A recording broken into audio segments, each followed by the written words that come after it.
I was washed up. My marriage was a disaster. I was one more mistake away from losing my job at the plant. I was drinking myself unconscious to forget my problems and waking up suffocating under new regrets. I was hanging on by a thread. One November morning, the thread was cut. I'd passed out on the sofa at home after beginning drinking on Friday evening as soon as work had let out. I remembered the first bar I went in and how good that first drink tasted. It was a shot of rye, neat, and it lit a fire in my belly.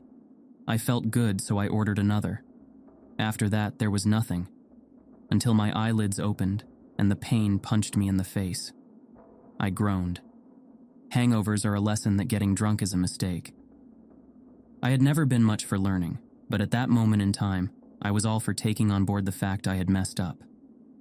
I would have done anything not to feel like that again. I would have gone on the wagon. I would have started eating healthy food. I would have even joined a gym. And maybe I would have.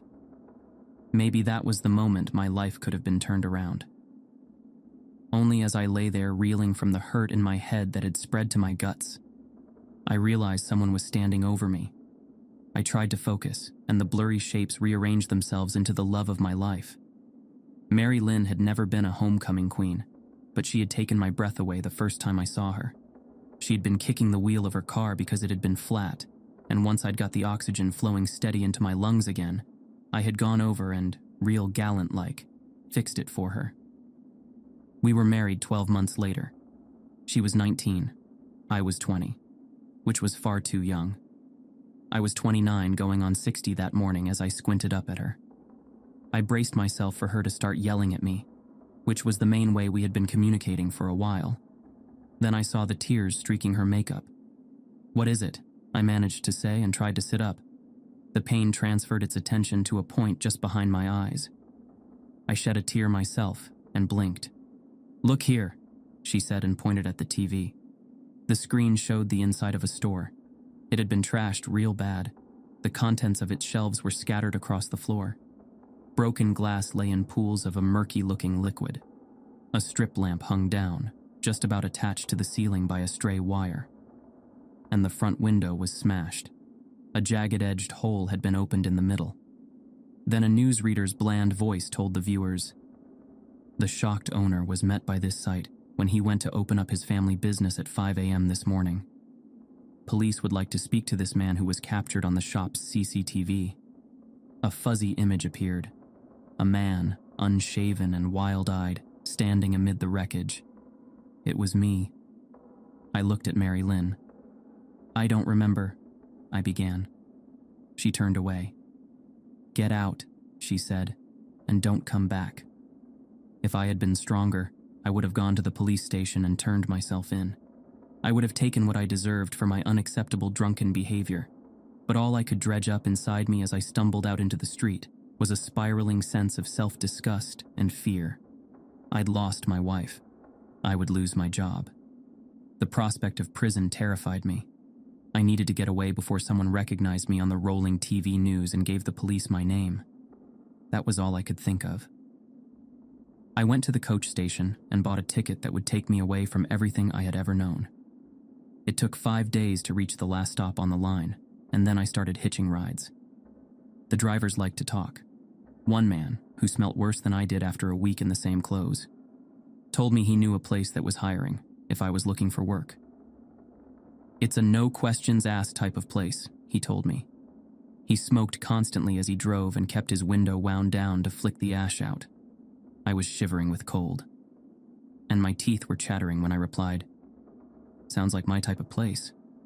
How much further is it?" "Well," he answered, pausing to light yet another cigarette, "you need to keep heading north till you hit the Arctic Circle, and then keep going. Beyond a town that old-timers like me still call Barrow.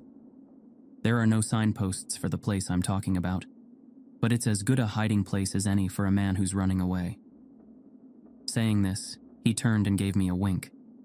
I shivered some more, and this time it was not because of the cold.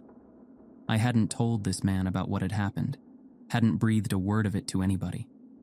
I guess it must just have showed in my face. He dropped me off at an intersection, a gas station, a diner and a motel huddled together around the road, as if they were trying to keep warm in the cold. By now, the bitter temperature felt like it had seeped into my bones, and I was not sure I would ever feel warm again. I checked into the motel. It was only early afternoon, but the sunlight was already bleeding out. The further north I had traveled, the shorter the days had become. That day had been fleeting, and darkness obscured the distance as I stood looking out of the motel room window. When I had registered using a false name and paid with almost the last of my cash, I had told the motel clerk I was hoping to head to the place north of Barrow that was taking on workers. He'd looked at me with a mix of disgust and sorrow, but had said nothing. The next morning, I was about to head out to the diner for what could be my last meal for a while due to my financial plight, when the clerk said, "There's a big fellow at the diner tucking into a mountain of grits who works at the place you're looking for, if that's really the path you want to travel." A man with his feet on the ground would have heard alarm bells at that moment. I merely thanked him and strolled across to the diner. The light and the warmth I felt inside were welcome, and the smell of coffee, a lifeline. Most of the tables were empty, but I wandered over to one that was already occupied. Describing someone as a big fellow up here was a bit like describing a biker as that fellow in a leather jacket. But I was confident I had found my man. He must have been close to 7 feet tall. His face showed years of hard living. His head was shaved, and he had a single crimson tear tattooed beneath his left eye. I asked him, "Do you mind if I join you?" He nodded and continued to shovel his breakfast into his mouth. I put it to him direct what I wanted, and after he had finished eating, he said, "You got that look about you of a man who wants a place to hole up while trouble makes it way by." This made me vow to not play poker with anyone for a long while. A few minutes in my company was clearly all it took to read me. "So, I'll not try and dissuade you," the big fellow went on.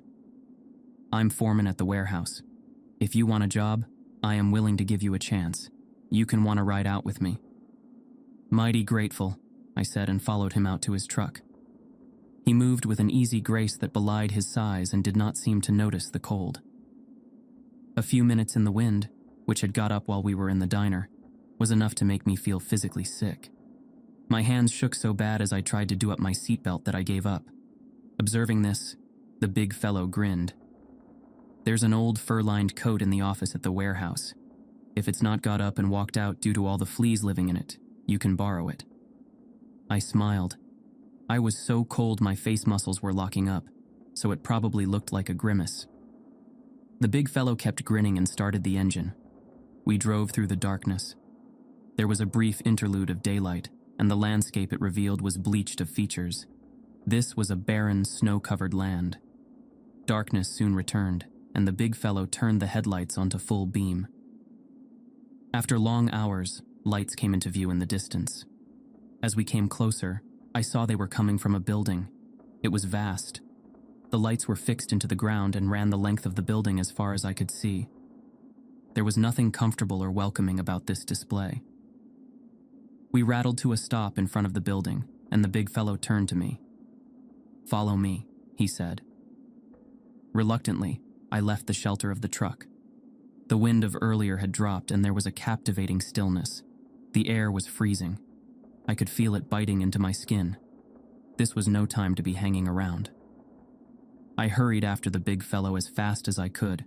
He was punching a combination into a keypad by a door, and I did not want to be left outside. The door opened and he let me pass, then pulled the door locked behind us. We entered an open, well-lit space that ran around 3/4 of the length of the building, I estimated. Stacks of containers stood here and there. There were no other people around, and as I kept pace with the big fellow, our footsteps were the only sound. At the end of the open space, we reached a partition wall. He punched in another code by another door and stepped through. A series of small rooms lay on either side of a narrow corridor. "That's my office," the big fellow said, pointing at one of the doors. A window opened out onto the corridor, and I could see a desk and chair, folders, books, and drawers. No sign of a laptop or other electronic devices. A whiteboard was covered in writing divided into columns by hand-drawn lines. I was about to ask what exactly it was they did at the warehouse, then remembered what the man who had first told me about this place had said. It's a no-questions-asked type of place, and the big fellow had not asked my name, had not asked for a social security number, anything. I figured I needed to return the favor if I wanted to work there. That did not stop me wondering, of course, and I almost immediately thought there must be something illegal happening. We had reached a small room with a fold-up bed and a couple of bare shelves. "You'll be sleeping here," the big fellow said. "Try and get some rest. You'll be pulling 12-hour shifts and the first one starts in under 6. I'll leave that coat just outside." With that, he headed off. I lay on the bed and did not think I would get a moment's sleep. My mind was racing about exactly what shady things were taking place. Was I at a distribution hub for hard drugs? Or maybe their stock in trade was illegal weapons? Or chemicals sold in bulk and in no way approved by the FDA? Whatever was going on, the location meant there would be no prying eyes. It felt to me, though, as if the warehouse was locked up for the winter. Come spring, the network would reopen. But for now, the building was still, enveloped in a wilderness beyond which a different world existed. One of bustling cities and the internet, of Friday night drinks and shopping malls. One which was just a memory. "Rise and shine, boy," a voice said, and I opened my eyes. I must have drifted off after all. The man who was standing looking down at me appeared to be in his 40s. He wore a long coat which reached down to his calves. His hair was completely gray. A fat scar ran the length of one of his cheeks. As with the big fellow's tear tattoo, no questions meant. How he got this had to remain a mystery. That was probably for the best, I decided. Now I had had time to think. I was realizing what a jerk I had been. Running all the way out here to this strange place because I had panicked and freaked out. Before I had been looking at charges for criminal damage, something like that. I was no lawyer. But now I had the feeling I was a bit part player in some major operation. As soon as I could, I would get out of there, get myself home and face the music. Scarcheek clearly did not share the big fellow's habit of smiling easily. "You going to shift it, boy," he said with a sneer. "I've got to show you the ropes before I get my head down. Come on." He pointed one of his thumbs at the door. I went with the flow. He took me outside where he started by showing me the generator sheltered around the rear of the building.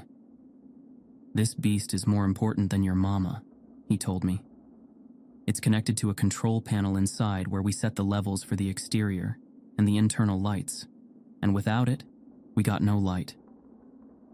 "Apart from in the hours of daylight," I chipped in. He looked at me like I was a complete idiot. "Boy," he said, "we are in the polar night now. The sun has set for the last time for 2 months and it will be dark 24 hours a day for the next 67 days. I wrapped my arms around myself. I was mighty thankful for the coat the big fellow had left for me. It was worn and filthy, but it was fur-lined and had taken the edge of the cold when I had first stepped outside. As I took on board what Scarcheek had said, the comfort offered by the coat seemed to fall away. There was no way I could handle 2 months of darkness, apparently oblivious to my growing misery. But more likely, simply not caring. Scarcheek began to list a daily routine of maintenance checks I would have to do. Then he said, "And when the road can be used again, we..." "What?" I spluttered. Again, he gave me the, "What kind of fool are you?" look and said, "We're going nowhere until the sun rises again in January." He carried on giving me my instructions, but I was no longer listening, and by the time he left me to begin my shift, my mood was as bleak as my surroundings, and I worked through my checklist without paying much attention to what I was doing. One of my tasks was to do a manual check of all the exterior lights. I stepped outside to be met by the glare of the lights. They showed the face of the building in all its grimness and reached out for dozens of feet across the empty, snow-covered ground, illuminating nothing. I began to trudge around the building. I started off by trying to walk with the wind at my back, but soon abandoned that. The way the wind swirled meant my face kept being exposed, no which way I turned. It was cruel. After what felt like an age of this punishment, I had almost completed my circuit of the building and was getting up the courage to take a hand out of my coat pocket to enter the door security code when I thought I noticed a movement in the distance. Was there something out there, skirting the edges of the lights? Yes. I caught sight of a silhouette, a shape moving rapidly on all fours. It must, I guessed, have been a wolf. Or maybe a bear. I had no idea what kind of creatures lived in this bleak and freezing wilderness. Mean ones, I decided, and not ones I wanted a close encounter with. I turned to the keypad and hurriedly punched the code in. Back inside, I was working through the rest of the list when the big fellow walked up. I noticed he had a holster on his belt and wondered why anyone would be carrying out here. Once more, though, no questions won the day. He smiled at me and said, "Glad to see you doing such a great job." "Sure," I said morosely, "though I wish you'd told me I would be stuck here for months." He smiled. "You will make a good wage while you're here," he said. "And with no channels to communicate with the outside world, there will be no one hassling us. I would have thought that suited you just fine." "Yeah," I replied. "We're living the dream, the three of us, and whatever it was I saw outside." The smile stayed on his face, but there was a harder edge to his expression when he said, "They're a creature that's particular to these parts. I've only ever seen them from a way off, but even so I would say they are ugly. They hide from the light and embrace the darkness. Now there is no natural light because of the polar night. They roam freely through the wilderness."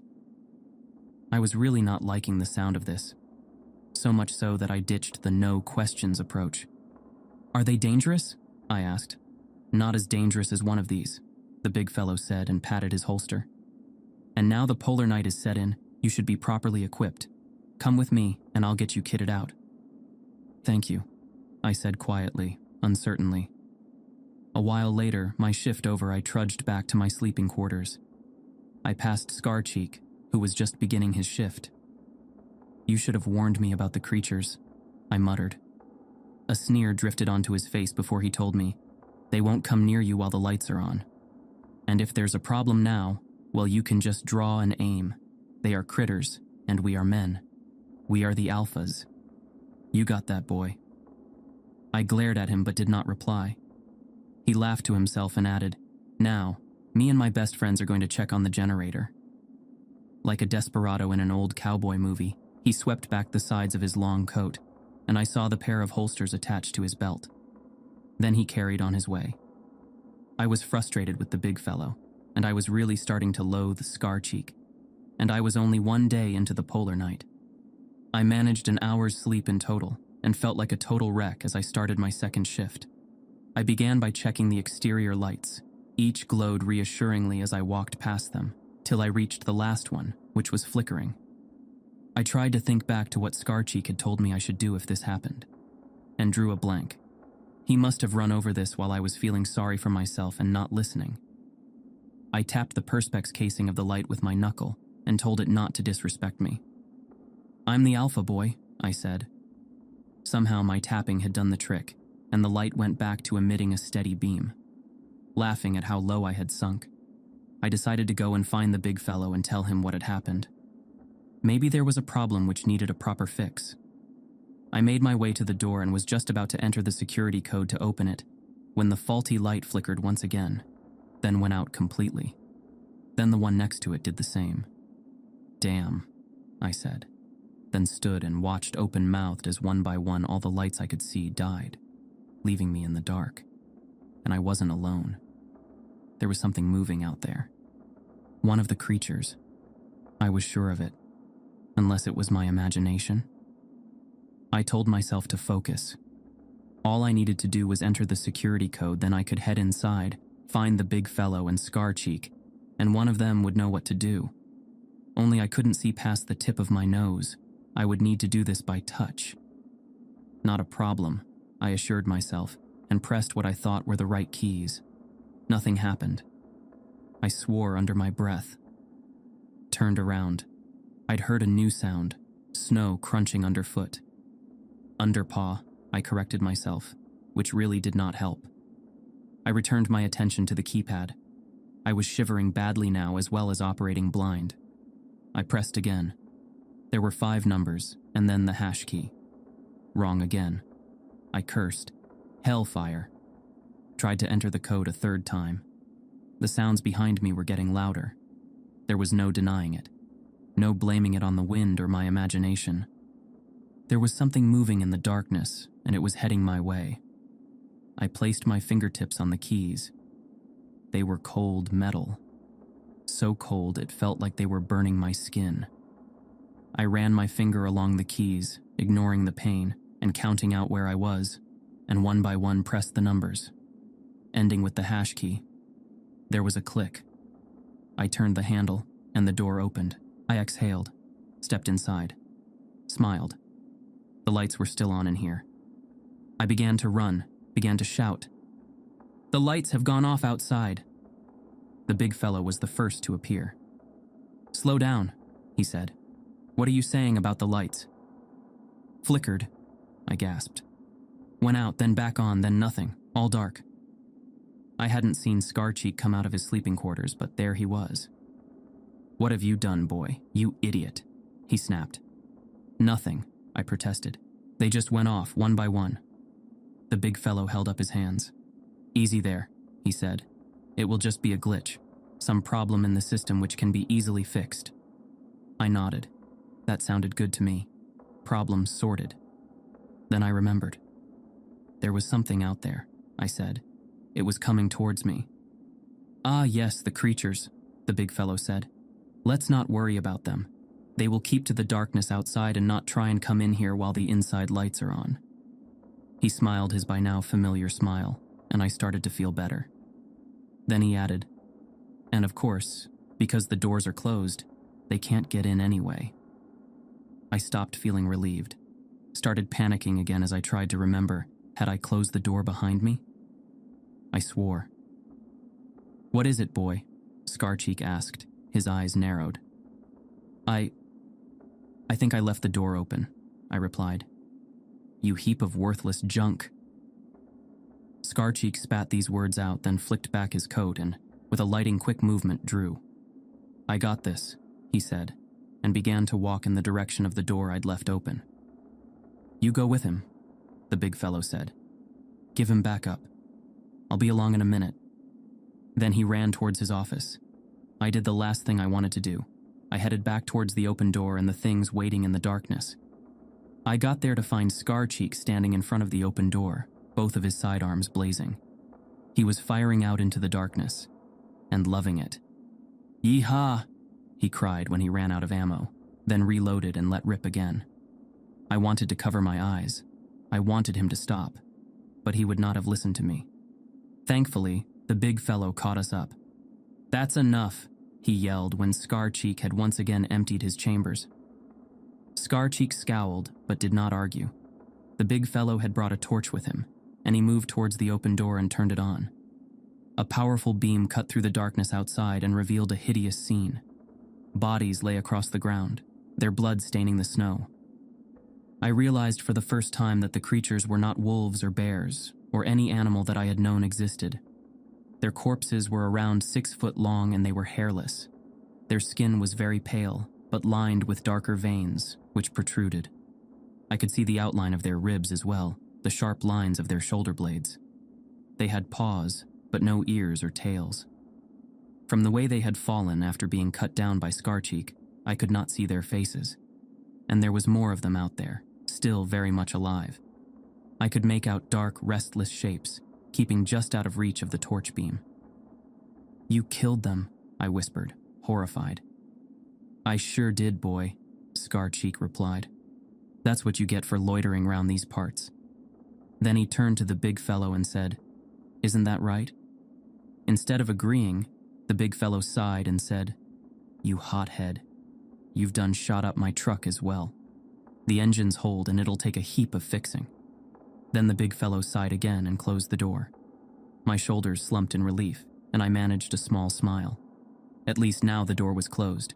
There was no way for the creatures to get in, even if the inside lights failed as well. "Let's go see what the problem is," the big fellow said, and I was happy to follow him.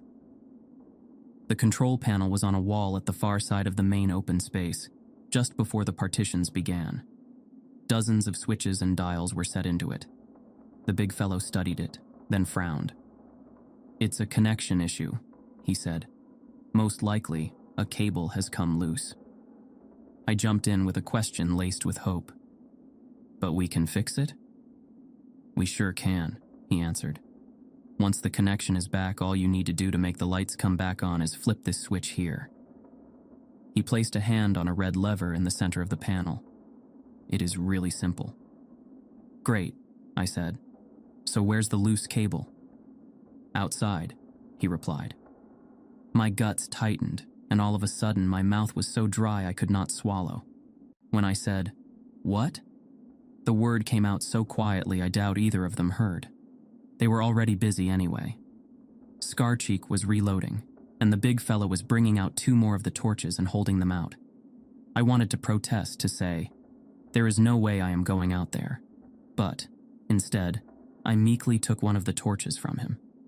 Once again, I must have been broadcasting my feelings. The big fellow looked down at me, looked me in the eye, and said, "Has anyone ever told you you have a negative attitude?" Scarcheek chuckled at this. I had no reply, and trailed after them as they headed back to the door that had been safely closed 15 minutes before. It opened silently, and holding their torches in front of them, they stepped out. I followed.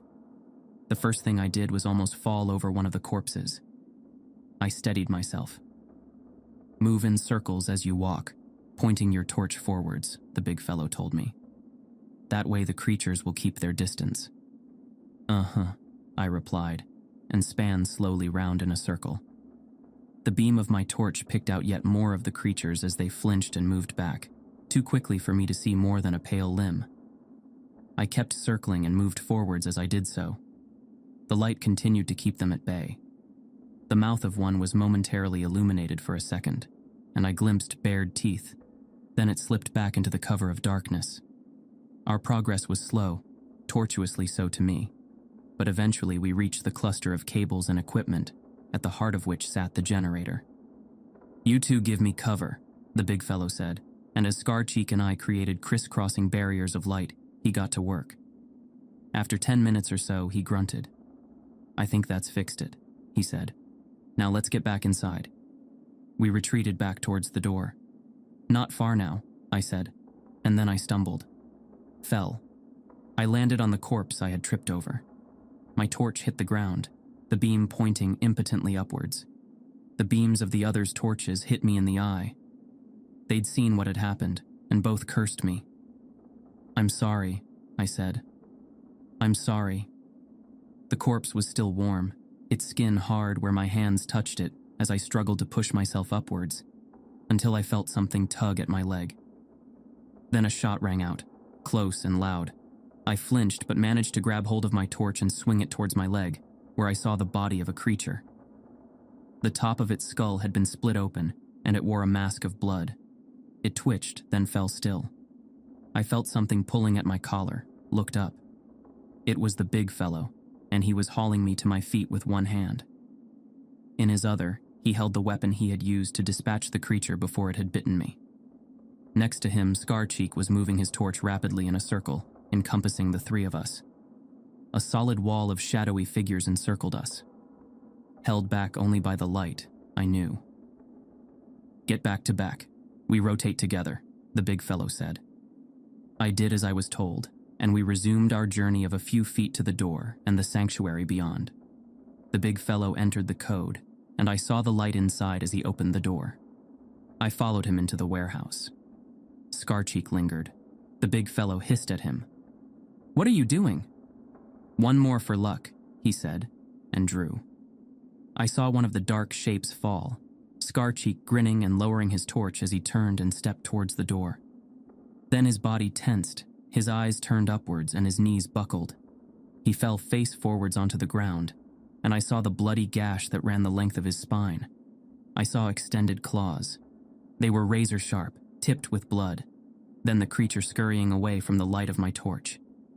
"We have to help him," I yelled, and lurched forwards towards Scarcheek. "Leave him, you fool," the big fellow shouted. "He's dead. We need to get this door closed." "We can't just leave him," I yelled back. "No." The big fellow screamed the word at me, and I retreated back through the open door, just as the inside lights flickered, then failed. It was dark inside now as well. I cried out, "You didn't fix it, you made it worse." "Go to hell," the big fellow screamed. I turned my torch towards him, saw he was trying to close the door but couldn't, because the creatures were coming in. I scrambled backwards. My torch made patterns on the floor where it hung in my faltering grasp. I swung it back upwards, to where the big fellow was. The creatures jumping up at him were reaching his throat easily. Big as he was, their claws were slashing at him. Blood spurted out. The light of my torch made them break away, and I hurried towards the big fellow. He was staggering, holding his right hand to his wounds. Blood flowed through his fingers. With his other hand, he pointed his torch light at the open door, keeping more of the creatures from coming in, I realized. I began to turn my torch in a circle. "The switch," I said. "Will it still work?" He looked at me and tried to speak. Blood bubbled inside his mouth, then began to spill out. His legs buckled and he fell. I stood there helplessly and looked down at his body. My hand was shaking so much, the beam from my torch jerked about crazily. I forced myself to hold it steady and once more began to move it in a circle. I saw teeth bared, claws raised, and the arched backs of the creatures as they approached me. I saw them in glimpses, in moments as the beam of light passed over them. They were 10 feet away, 8. I could not keep them all at bay. In seconds, they would be on me, and I would be dead. Cut to shreds. I turned and ran. The beam played across the floor as I raced towards the control panel. Behind me, I could hear them running, bearing down on me. But I could not look back. I could not stop. I ran. I was struggling to breathe. Sweat flew from me, and I ran. I ran for my life. I threw myself at the control panel and, guided by the torchlight, found the switch. If it worked, I had a chance. If it didn't, I was history. These thoughts raced as I grasped the switch and pulled it down. The lights flickered, then burst into life. I turned to look back at the creatures. They were everywhere. Hundreds of them, crouched on all fours throughout the warehouse. Their eyes were red and helplessly exposed to the glaring light, as they had no eyelids. Their snouts were long, and as pale as the rest of their abhorrent bodies, and everywhere their veins stood raised. In the ones nearest me, I swear I could see the blood pulsing in them. They bared their teeth, reared up, but they were raging now at an enemy they could not overcome, the light. And they rushed from the warehouse, scrambling over each other to get out. I waited till the last one had gone, then made my way back to the open door and stepped outside. I could see the lights around the exterior of the building were working again, and the creatures that had come so close to taking my life were almost out of sight. That was 2 weeks ago. It is December the 2nd, and I walk through the deserted warehouse, the light illuminating my every step, and all I have left to do is think. The polar night ends on January 23rd. The sun will rise. There are still 51 days to go till then. Outside, the darkness waits.